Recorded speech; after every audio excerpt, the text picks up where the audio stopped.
This patient was referred to me 2 years ago, as you can see right here, for endodontic treatment of tooth number 13. Take a look. Crown here, and look at that huge periapical relucency associated with the tooth. And patient has symptoms. So we discussed options with the patient. Patient wanted to try to save the tooth. So we went through the crown and did this root canal in one appointment. Just so now, tell me this, because I did this root canal in one appointment, would this root canal fail?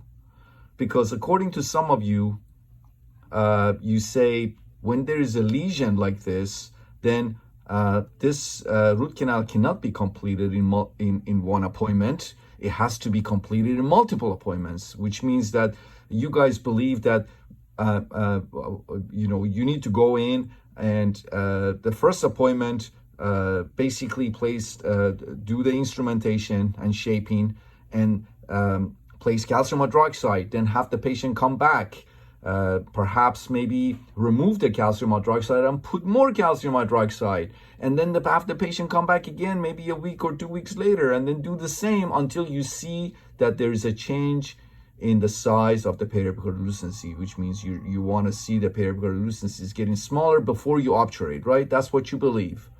That's what you were perhaps maybe taught, okay? But that's not the case. Multiple studies have shown that one appointment endodontic treatment has the same success rate as multiple appointment endodontic treatment. And in some studies, it has even been shown that one appointment has a higher success rate than multiple appointments. And forget about the inconvenience that you have to put the patient through to come back and get shots and take time off from work and get shots and the tooth drilled on multiple times. So anyways, I did this root canal in one appointment. Take a look. This was immediately after I did the root canal for her. Again, went through the crown and did this root canal in one appointment. Look at that beautiful lateral there. And again, you can see the large periapical relucency there. And again, here's the date, as you can see. Well, patient came back today to see me for a different tooth, and take a look.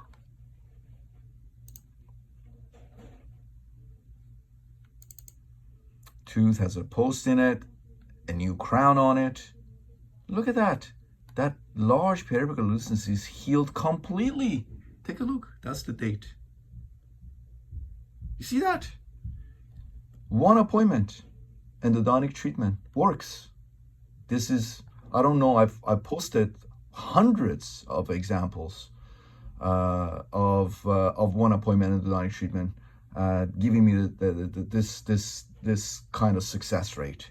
And again, you can see one appointment endodontic treatment works as long as you confirm that the canal is dry. You can obturate. You don't need to bring the poor patient back multiple times, inconvenient the patient, for the patient to get shots and everything, multiple shots, tooth drilled on multiple times.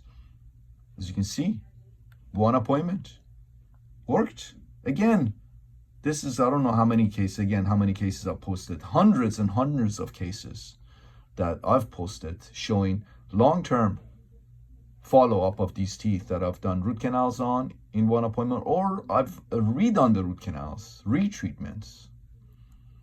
The other thing is, look, there was sealer extrusion, right? When I did the root canal, there was sealer extrusion. See, this was immediately after I had done the root canal on this patient in one appointment. Let me show you.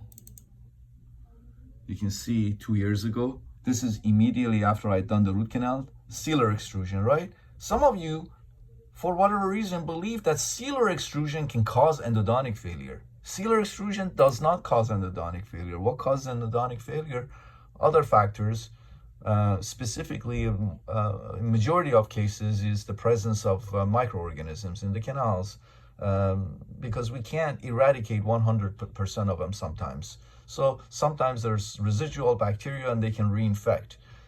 Sealer extrusion doesn't cause endodontic failure. Short filling short doesn't cause endodontic failure. Filling long doesn't cause endodontic failure. Filling flush doesn't cause endodontic failure. Those are not the reasons why a root canal fails. In majority of cases, root canals fail because of presence of residual microorganisms. within the canal system, sometimes outside of the canal, but majority of the cases bacteria and their products inside of the canal. All right, so again, this was immediately after I'd done the root canal 2 years ago, and here's the date, as you can see. So sealer extrusion doesn't cause endodontic failure either, because I showed you. So 1 appointment, sealer extrusion, and again, here is the 2-year post-op of the tooth. Sealer is still there. Didn't cause endodontic failure. 1 appointment, I did this root canal in 1 appointment, didn't cause the root canal to fail. As a matter of fact, that large periapical lucidity, as you can see, is healed completely. Tooth is in full function, patient is asymptomatic. And again, here's the date. So 2 years post-op of tooth number 13.